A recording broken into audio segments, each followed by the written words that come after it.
Eu quero trazer uma palavra hoje que está lá no Salmo 126, porque nós estamos orando, jejuando e profetizando os salmos de romagem, de romaria, não é? Que é do Salmo 120 a 134.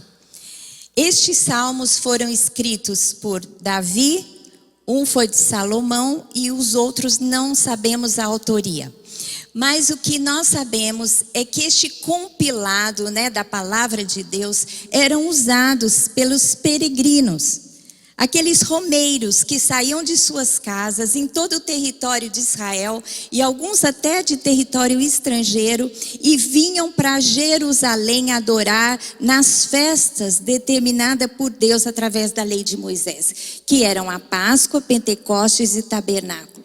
Eles saíam de suas casas, em bando, em famílias juntos, iam caminhando até Jerusalém e eles iam profetizando os salmos, criando uma atmosfera de adoração para quando chegarem em Jerusalém, quando chegassem em Jerusalém, eles pudessem então estar prontos para entregar uma adoração que agradasse ao Senhor. Isso é muito lindo, E nós trazemos isso para os nossos dias. Nós estamos saindo do lugar onde estamos, da posição onde estamos, do momento onde estamos vivendo e estamos caminhando emocionalmente e espiritualmente para um lugar onde Deus está, para um lugar alto, e vamos nos apresentar, diante do Senhor no seu trono, para que Ele então venha no nosso socorro. Estamos nessa campanha de clamor por socorro. Muitos de nós estão vivendo dias difíceis, Eu creio que a maioria, com essa pandemia, lockdown em muitos lugares, a gente vê que na Europa temos os nossos irmãos na Europa, na Itália já está no 3º lockdown e nós estamos passando pelo 2º aqui, a gente em São Paulo, nós estamos vivendo isso. Algumas pessoas estão ficando ansiosas, outras estão sofrendo necessidades, até materiais, e nós precisamos orar e agir em prol daqueles que mais precisam. Mas a palavra de hoje está no Salmo 126. Então, meu querido, abra aí a Bíblia, ou então acompanhe aqui a nossa tela, que nós vamos correr este salmo, vamos profetizar este salmo e vamos tirar verdades que são poderosas para este tempo. E a palavra de hoje, o título é Restaura, Senhor, a nossa sorte. Isso é um clamor, isso é um pedido. Restaura, Senhor, a nossa sorte. Você pode clamar aí, na sua casa. Você deve estar assistindo no celular ou na TV, sozinho ou com sua família. Declare isso, clame ao Senhor, diga: restaura, Senhor, a nossa sorte. Você sabe aqui, mais ou menos, esse salmo, ele relata um momento, onde o salmista olha para o passado, para o presente e para o futuro. Do passado, gratidão. Do passado resulta um sentimento de gratidão quando ele olha para o passado. No presente surge um clamor do seu interior. E para o futuro, ele olha com esperança. E é isso que o Senhor espera de nós. Que nós olhemos para o passado e que surja em nós um espírito de gratidão. Olhando para os feitos do Senhor, para os livramentos, pelas provisões que o Senhor se manifestou em nossas vidas. No presente, olhando ao redor e as dificuldades que estamos enfrentando, surge um clamor. Mas para o futuro, nós olhamos com esperança. Porque a esperança é o fruto daquele que confia no Senhor. Amém? Então vamos ler o Salmo 126, que diz assim: quando o Senhor restaurou a sorte de Sião. Olhando para o passado, quando o Senhor restaurou a sorte de Sião, ficamos como quem sonha. O povo diz assim: me belisca, Parece que eu estou sonhando. Então a nossa boca se encheu de riso e a nossa língua de júbilo. Então entre as nações se dizia: grandes coisas o Senhor tem feito por eles. Com efeito, grandes coisas fez o Senhor por nós, por isso estamos alegres. E aqui vem o clamor: restaura, Senhor, a nossa sorte, como as torrentes no Neguebe. Os que com lágrimas semeiam, com júbilo ceifarão. Quem sai andando e chorando enquanto semeia, voltará com júbilo, trazendo os seus feixes. Este salmo é um salmo lindo, não é? Tem alguns ápices aqui. Todo salmo ele é muito tocante. Mas, em primeiro lugar, a gente percebe que o salmista olha para o passado. E olha para o passado com gratidão. Quando o Senhor restaurou a sorte de Sião, ficamos como quem sonha. Então a nossa boca se encheu de riso e a nossa língua de júbilo. Então entre as nações se dizia: grandes coisas o Senhor tem feito por eles. Com efeito, grandes coisas fez o Senhor por nós, por isso estamos alegres. Aqui os israelitas estavam muito gratos pelo seu retorno do cativeiro babilônico. A gente sabe que o povo de Israel se distanciou do Senhor e começou a falsa adoração, adorando ídolos, e o Senhor veio com juízo e levou o povo cativo para a Babilônia. Você já pensou toda uma nação ser extraditada para um outro lugar? Mas ao fim de 70 anos, como profetizou Jeremias, eles voltaram. E quando eles voltaram, eles estavam extasiados, com gratidão. Como diz aqui, grandes coisas fez o Senhor por nós, por isso estamos alegres. A nossa boca se encheu de riso. Sabe quando você está muito alegre, que você não contém a risada? E a nossa língua de júbilo, de gratidão, de cantos. Foi um momento de grande alegria, de júbilo. E eles então olhavam para este momento que já tinha acontecido e havia gratidão no seu coração. Eles disseram assim: as nações olharam para nós e disseram: grandes coisas fez o Senhor por eles. E eles constataram: de fato, grandes coisas fez o Senhor por nós. E dali eles tiraram força, porque o Senhor falou e cumpriu, porque o Senhor é um Deus de promessa, Ele cumpre as suas promessas, e tem muitas promessas na palavra de Deus. A palavra de Deus está permeada de promessas, para que nós o busquemos, e quando isso acontece nas nossas vidas, a gente precisa registrar, porque quando você estiver no presente precisando, não é, de ter esperança, você tem que olhar para o passado e lembrar dos momentos onde Deus atuou com poder na sua vida. Do passado, gratidão. A gratidão, ela gera alegria e louvor nas nossas vidas, não é? É incrível, aqui a gente vê a história de um povo. Mas você pode dizer: mas e uma pessoa? E eu queria fazer um paralelo com a vida de uma pessoa, que é a vida de Paulo. Você sabia que Paulo foi um grande apóstolo, né? Que levou a mensagem do evangelho às nações gentias, ao redor de Israel. Mas teve um momento que Deus permitiu que ele fosse preso e levado para Roma, preso. E ele estava vivendo umas circunstâncias difíceis, mas podia brotar no seu coração alegria. Quando ele escreve a carta aos Filipenses, ele escreve para agradecer uma oferta que a igreja, né, de Filipe tinha mandado para ele através de Epafrodito, e assim suprido as suas necessidades. Então aqui Paulo olhou para trás, para todas as vezes que aquela igreja tinha suprido a sua necessidade, e brotou gratidão no seu coração. Lá em Filipenses 4, de 10 a 19, diz assim: o apóstolo Paulo dizendo: alegrei-me sobremaneira no Senhor, porque agora mais uma vez renovaste a meu favor o vosso cuidado, o qual também já tinhais antes, mas vos faltava oportunidade. Digo isto não por causa da pobreza, porque aprendi a viver contente em toda e qualquer situação. Tanto sei ser humilhado, como também ser honrado. De tudo, em todas as circunstâncias, já tenho experiência, tanto de fartura como de fome, assim de abundância como de escassez. Tudo posso naquele que me fortalece. Paulo estava olhando para trás e estava lembrando de todas as vezes que aquela igreja já tinha se lembrado dele e tinha enviado ofertas. Ele disse assim: não por minha causa, porque eu sei viver qualquer circunstância, tudo posso naquele que me fortalece, não é?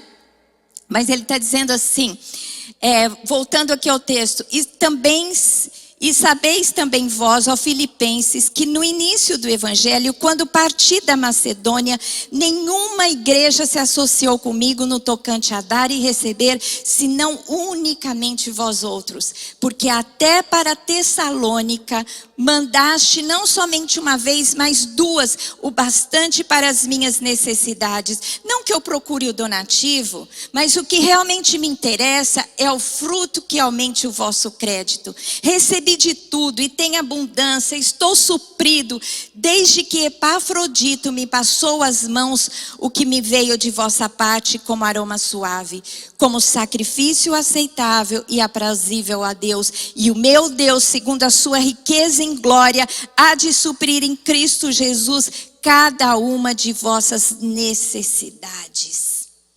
Aqui Paulo estava olhando para os feitos, para as ofertas recebidas por aquela igreja tão amada e estava dizendo assim: olha, eu tenho gratidão por vocês.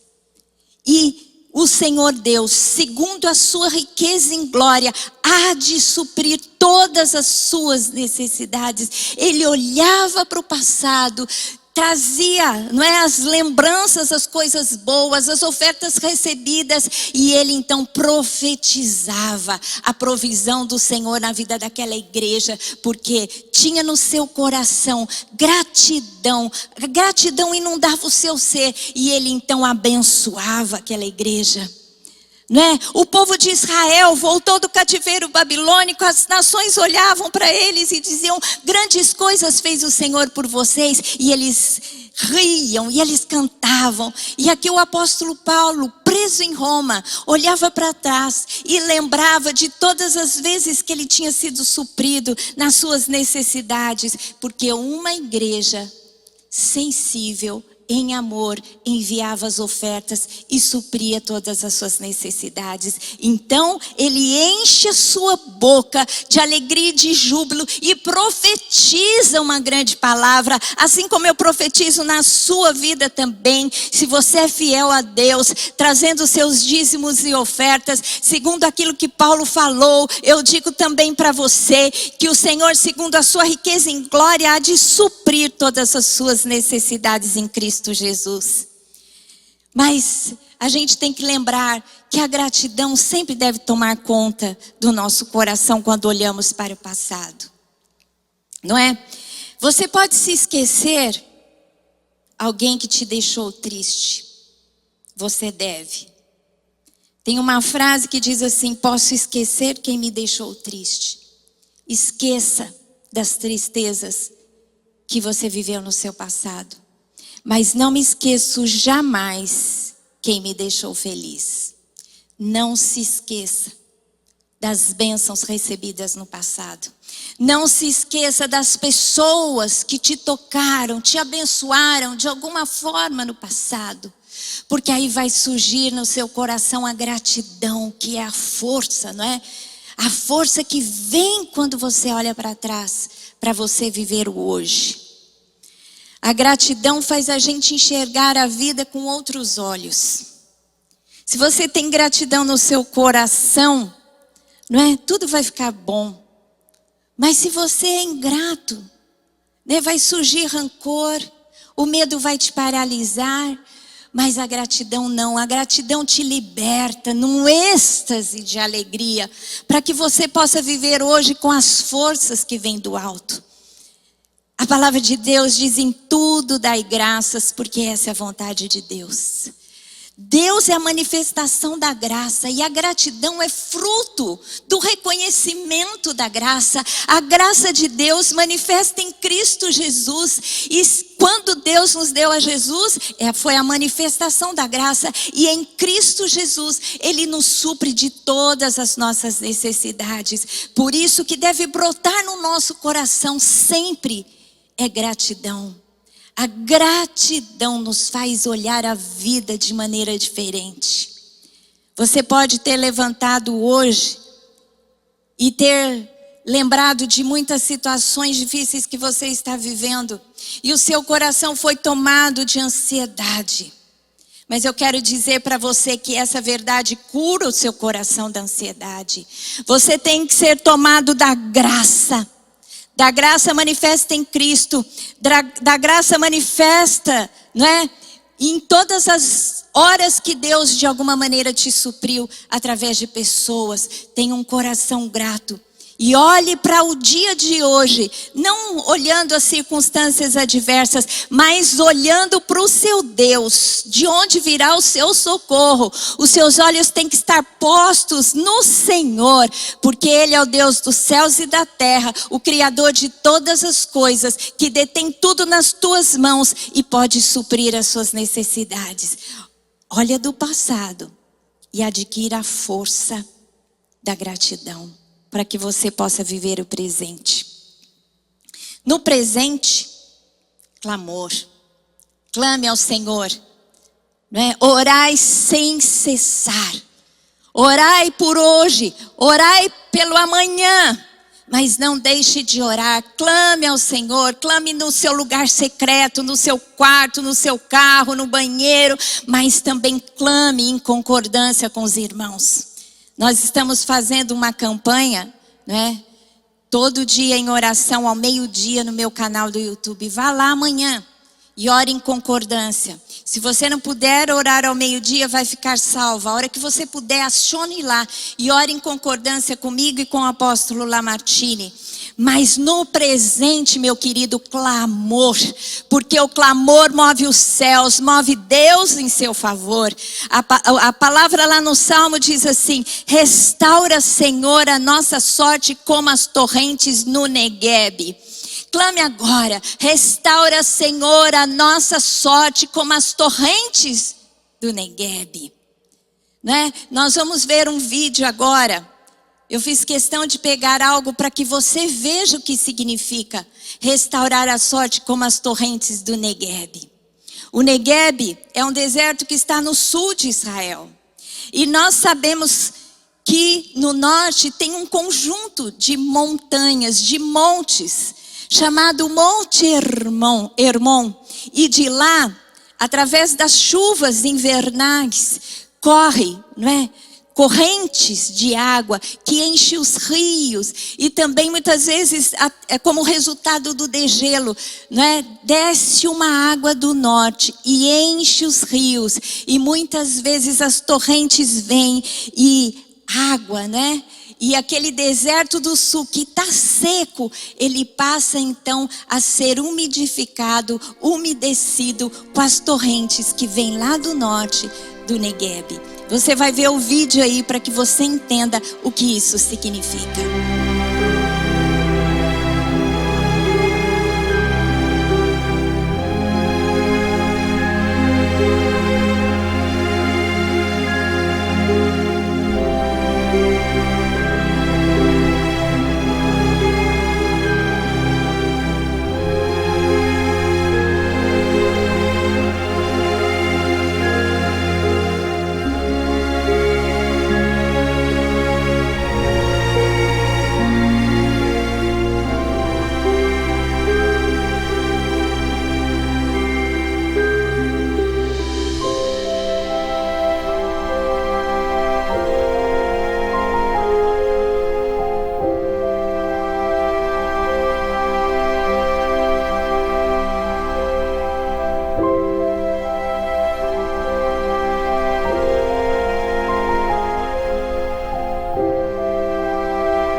sabe que essas correntezas, elas descem do norte até o sul do deserto. E aquilo que estava árido torna então uma terra boa, uma terra fértil, nasce as flores, fica tudo muito lindo. Então esse clamor, o clamor do salmista usa essa figura: restaura, Senhor, a nossa sorte como as torrentes do Neguebe, porque quando as torrentes de água chegam, tudo floresce e há vida e há fruto. E nós sabemos que Deus quer fazer isso na nossa vida. Deus faz isso na nossa vida hoje. Aquilo que está árido na sua alma, no seu interior, Deus quer fazer brotar a alegria, o júbilo, a gratidão, a força para que você viva o hoje. Não é? E fazendo o paralelo com a vida de Paulo, a gente percebe aqui que quando ele escreve a carta aos Efésios, quando ele estava também na prisão de Roma, ele fala sobre a batalha espiritual, sobre a necessidade de orar, e ele clama assim, não é, ao povo e diz assim: tomai também o capacete da salvação, a espada do Espírito, que é a palavra de Deus, com toda a oração e súplica, orando em todo o tempo no Espírito. Para isso vigiando com toda perseverança e súplica por todos os santos e também por mim. Surge então um clamor, Paulo pedindo: orem também por mim, para que com intrepidez fazer conhecido o mistério do Evangelho, pelo qual sou embaixador em cadeias, para que em Cristo eu seja ousado para falar, como me cumpre fazê-lo. Aquele povo, os israelitas, tinham voltado da Babilônia e tinham que reconstruir. Eles acharam cidades em ruínas, plantações abandonadas, e eles tinham que reconstruir. Então eles clamam: Senhor, restaura a nossa sorte, traz a vida como as torrentes do Neguebe traz vida. O apóstolo Paulo escreveu aos Efésios dizendo a mesma coisa: olha, vocês devem orar em todo tempo, mas orem também por mim, porque eu estou aqui, eu sou embaixador em cadeias e tenho uma obra do Senhor na minha vida. Ele olhava para as circunstâncias de adversidade, preso, mas sabia que Deus tinha algo para ele e ele precisava forças para enfrentar. O povo de Israel precisava forças para reconstruir uma nação. Paulo precisava forças para continuar o seu ministério de propagar o Evangelho mesmo em cadeias. E lá ele estava, talvez preso numa casa, não é?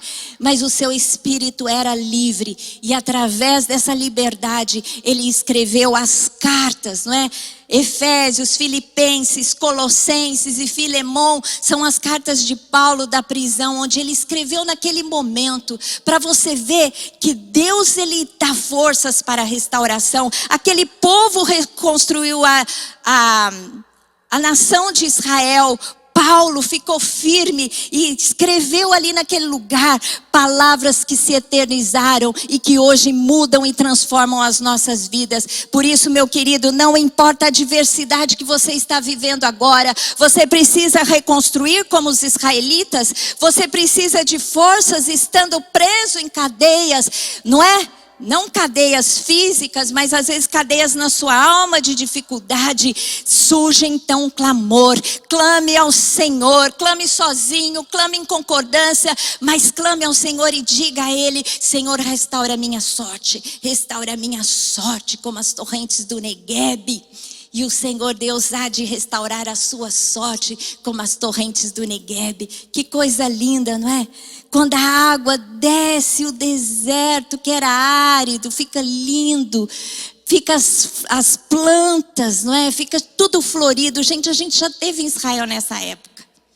Né? As chuvas acontecem de outubro a abril. As chuvas de inverno, onde causa esse fenômeno. Você sabe que uma época a gente estava em Israel e essa corrente ela fica tão forte que teve um acidente até.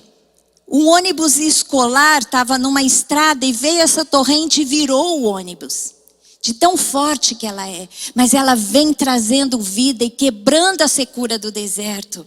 Não é? Lá, às vezes, em lugar deserto, tem uma placa: cuidado com as inundações. Você olha e pensa assim: esse povo está doido, isso aqui é um puro deserto, como é que tem inundação aqui? E de repente chegam, né, as águas caudalosas.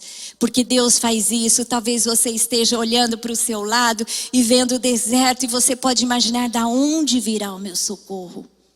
Da onde virá a minha restauração? Restaura, Senhor, como as torrentes do Neguebe. E quanto menos você esperar, virá aquelas águas fortes, plenas, não é? Abundantes, que saem do trono de Deus para inundar a sua vida, para inundar a sua casa, para inundar o seu negócio, para inundar as suas dificuldades, para inundar a sua escassez e transformar em bênção, em abundância, em saúde em Cristo Jesus. Amém? Você recebe?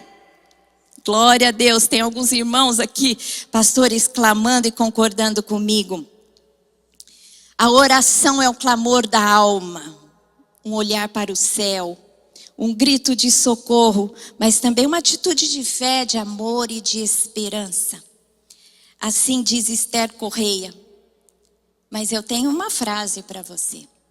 O clamor, ele aquieta a alma. Ele aciona o agir de Deus e ele transforma as circunstâncias. Amém? Então clame, esse é tempo de clamor. Mas para o futuro, esperança.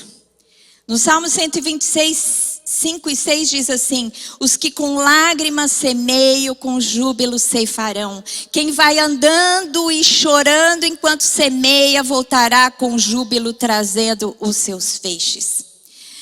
Os israelitas, eles entendiam que o trabalho seria árduo, mas o resultado seria bom.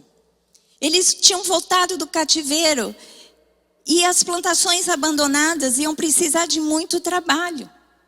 Eles iam ter que semear, e a semeadura é com dor mesmo. É debaixo do sol quente, é um trabalho físico, não é? Você vai muitas vezes semeando, porque a semeadura é tempo de espera. Você vai jogar a semente na terra e você vai esperar o seu resultado.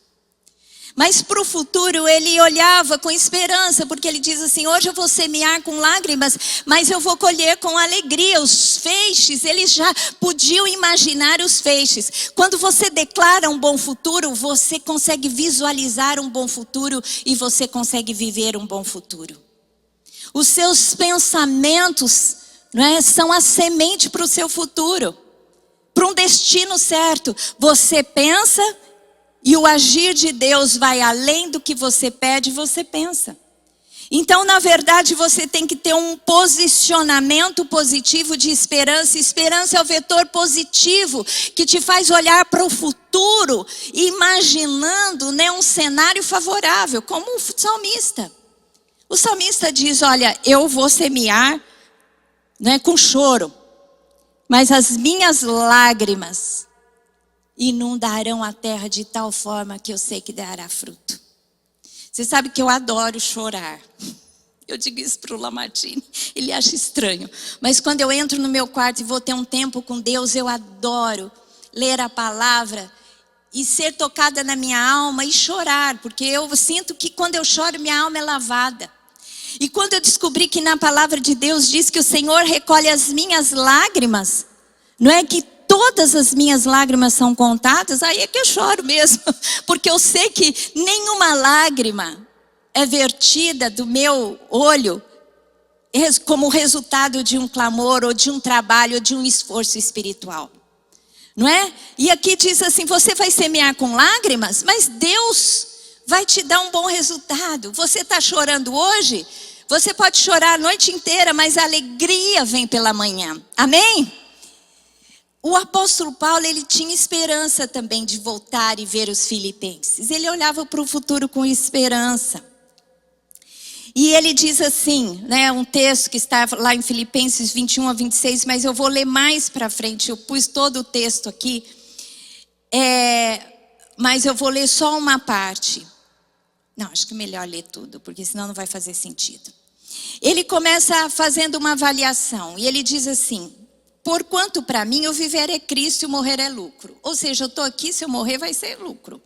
Mas se eu viver, entretanto, se eu viver na carne traz fruto para o meu trabalho, já não sei o que hei de escolher. Ora, de um lado e de outro estou constrangindo, tendo desejo de partir e estar com Cristo, o que é incomparavelmente melhor. Mas por vossa causa é mais necessário permanecer na carne. E convencido disto, estou certo que ficarei e permanecerei com todos vós, para o vosso progresso e gozo da fé, a fim de que aumente, quanto a mim, o motivo vos gloriardes em Cristo Jesus, pela minha presença de novo convosco. Ele estava aqui cheio de esperança, de ter a oportunidade de sair da prisão e ver novamente os filipenses. Ele olhava para o futuro com esperança. A gente sabe que não houve oportunidade, mas Paulo, embora estava ali, ele estava cheio de esperança, fazendo projetos para o futuro. A gente sabe que depois ele foi livre, não é? E teve uma segunda prisão, e quando ele está nessa segunda prisão, ele escreve a última carta a Timóteo. Então está lá em 2 Timóteo 4:8, e ele faz um balanço da sua vida e diz assim: já agora a coroa da justiça me está guardada, a qual o Senhor, reto juiz, me dará naquele dia. E não somente a mim, mas também a todos quantos amam a sua vinda. É incrível, ele está aqui pela segunda vez, não é? Sabendo que ia ser morto. E a história diz que ele foi morto, né, depois dessa prisão. Não há relatos, mas há compêndios históricos que dizem que aconteceu isso. Então ele foi ali sacrificado, mas ele sempre olhava para o futuro com projetos. E aqui ele olha então quando ele sente no espírito que ele está partindo, né? Que a sua hora é chegada. Sabe o que ele olha? Ele olha para a coroa que ele ia receber de Jesus. Então, meu querido, é assim que a gente tem que ter. Quando a gente olha para o futuro, você tem que saber que hoje você está trabalhando, mas o futuro vai te trazer um bom resultado. O apóstolo Paulo, ele trabalhava aqui escrevendo com projetos, não é? Projetando a sua vida para o futuro. E embora constatando algumas coisas fora do seu desejo e realidade, ele sempre viu o futuro com esperança. E ele chega a uma conclusão: a minha hora é chegada, mas ela não acabou aqui. Eu vou me apresentar diante de Deus e vou receber uma coroa. Eu vou ser coroado. A minha obra não termina aqui. Os meus anos foram a semeadura com choro. O trabalho de Paulo, né? A gente sabe que ele ardentemente semeou com lágrimas, com açoites, com prisões, com aflições. Mas qual foi o fruto? Você já imagina a coroa de Paulo? Você já imagina, hoje nós alcançamos o evangelho aqui no Brasil e nas nações, porque Paulo, o grande apóstolo às nações, foi corajoso o suficiente para tomar a sua caminhada e levar o evangelho aos gentios. Amém? Glória a Deus. Eu quero terminar essa palavra dizendo: ouça a sua esperança e não os seus medos. Que a voz que você possa responder seja uma voz que vem dos céus. E a voz que vem dos céus é amor, fé e esperança. Que essas três coisas, a esperança de Deus, inunde o seu coração hoje. E que ao finalizar este clamor, restaura, Senhor, a nossa sorte, como as torrentes do Neguebe, você possa crer no resultado e na resposta do Senhor, por ouvir a voz da esperança e não ouvir a voz dos seus medos em Cristo Jesus. Amém? Glória a Deus. Feche os seus olhos agora, meu querido. Eu estou entrando em muitos lares, nós estamos tocando muitas vidas. Essa mensagem, ela fica gravada, ela é postada depois no meu canal do YouTube, Lilian Pozella, às quartas-feiras ao meio-dia. Se você foi abençoado, ouça de novo, compartilhe. Porque essa é a resposta que muitos precisam neste dia.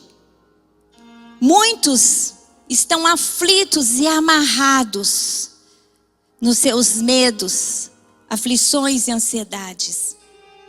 Mas a esperança traz libertação. O clamor liberta. Que você possa compartilhar essa mensagem para quem está do seu lado precisando. Poste no seu Facebook, poste nas suas mídias sociais, envie para um amigo. Muita gente está pedindo emprego porque ficou desempregado, pedindo ajuda. Você pode ajudar como pode, de diversas maneiras, agindo em favor dos seus amigos. Mas acima de tudo, você pode trazer a palavra que modifica, que salva. Então você que está aí, se você ainda não se rendeu aos pés do Senhor, crendo que Ele te agraciou, que Ele se manifestou com graça através do sacrifício de Jesus. Você que ainda não entregou a sua vida, não confessou os seus pecados, você pode fazer comigo agora. Feche os seus olhos e ore agora comigo e diga assim: Senhor Deus, eu te agradeço, porque o Senhor é o meu Criador. O Senhor é o meu Senhor, o meu Deus. O Senhor, através de Cristo Jesus, me restaurou dos meus pecados. Perdoa os meus pecados. Quebra toda a minha ligação com o mal. Restaura o meu caminho.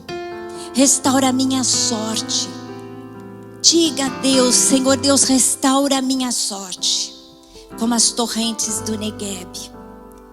Que você seja inundado com a presença do Espírito Santo. E o Espírito Santo que traz vida ao seu espírito, cura a sua alma, cura o seu físico. Entra agora e te inunde com a sua presença em Cristo Jesus. Amém?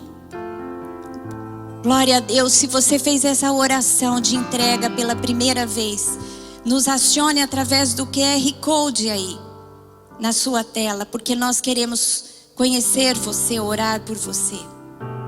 E você que já tem Jesus, que essa palavra possa fazer brotar em sua vida o clamor que move os céus, não é? E aciona a ação de Deus ao seu favor. Amém? Que Deus te abençoe, que você tenha um ótimo domingo e uma boa semana em Cristo Jesus. Um beijo no seu coração, um beijo para sua família, uma bênção especial para sua casa em Cristo Jesus.